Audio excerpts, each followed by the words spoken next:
WWE 2025-এর men's ladder ম্যাচটির আজকে সমাপ্তি ঘটেছে। তো চলুন ম্যাচটিকে নিয়ে বিস্তারিত আলোচনা করা যাক। তার আগে আপনি যদি আমাদের চ্যানেলে নতুন দর্শক হয়ে থাকেন তো চ্যানেলটিকে অবশ্যই সাবস্ক্রাইব করে পাশে বেল আইকনটা প্রেস করে দেবেন। তো আজকে কিন্তু মেন্স লেডার ম্যাচে আমরা দেখতেই পেয়েছি সেথ রোলিন্সকে জয় পেতে। তো চলুন ম্যাচটিকে নিয়ে ডিসকাস করা যাক। ম্যাচটিতে কিন্তু 6 জন রেসলারই দুর্দান্ত পারফরমেন্স দিয়েছিলেন এবং শুরুতে কিন্তু বোঝা যাচ্ছিল না যে ম্যাচটিতে কে জয়লাভ করতে পারে। কিন্তু আমি কিন্তু আমার আগের ভিডিওতে আপনাদেরকে বলেছিলাম যে ম্যাচটিতে জয়লাভ করার সম্ভাবনা সবথেকে বেশি হলো সেথ রোলিন্সের। তো আজকে কিন্তু সেটাই হয়েছে। ম্যাচটির শুরুতেই কিন্তু আমরা দেখতে চাই সকল রেসলার মিলে সেথ রোলিন্স এবং সোলো সিকোয়ার উপর অ্যাটাক করছিলেন।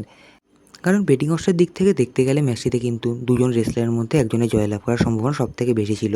কিন্তু তারপর কিন্তু আমরা দেখতে পাই সেখানে পল হেইম্যানের পরামর্শে সেথ রোলিন্স সেখানে কিন্তু ডেকে আনেন ব্রন ব্রেকার এবং ব্রনসন রিডকে, এবং তারপরে কিন্তু তারা একের পর এক রেসলারকে ডিস্ট্রয় করে এবং যে পর্যায়ে তারা সোলো সিকোয়ার উপর অ্যাটাক করতে সেই সময় কিন্তু সোলো সিকোয়া তার দুই সহকারী রেসলারকে ডেকে নেয় এবং তারা কিন্তু আবার সেথ রোলিন্সের সহকারীর ওপর ব্রুটালভাবে অ্যাটাক করে এবং এইভাবে কিন্তু আমরা দেখতে পাই কিছুক্ষণের জন্য দেখে মনে হচ্ছিল ম্যাচটি যেন ট্রিপল থ্রেট একটা ম্যাচ চলছে।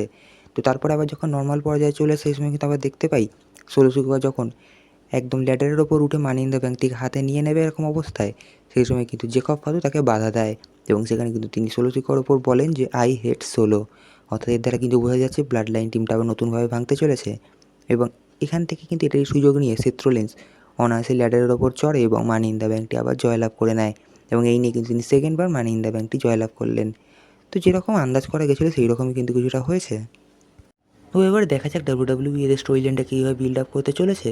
তো সমস্ত কিছু জানার জন্য চ্যানেলটিকে অবশ্যই সাবস্ক্রাইব করে পাশে বেল আইকনটা প্রেস করে দেবেন। আজকের মতো ধন্যবাদ, দেখা হচ্ছে নেক্সট ভিডিওতে।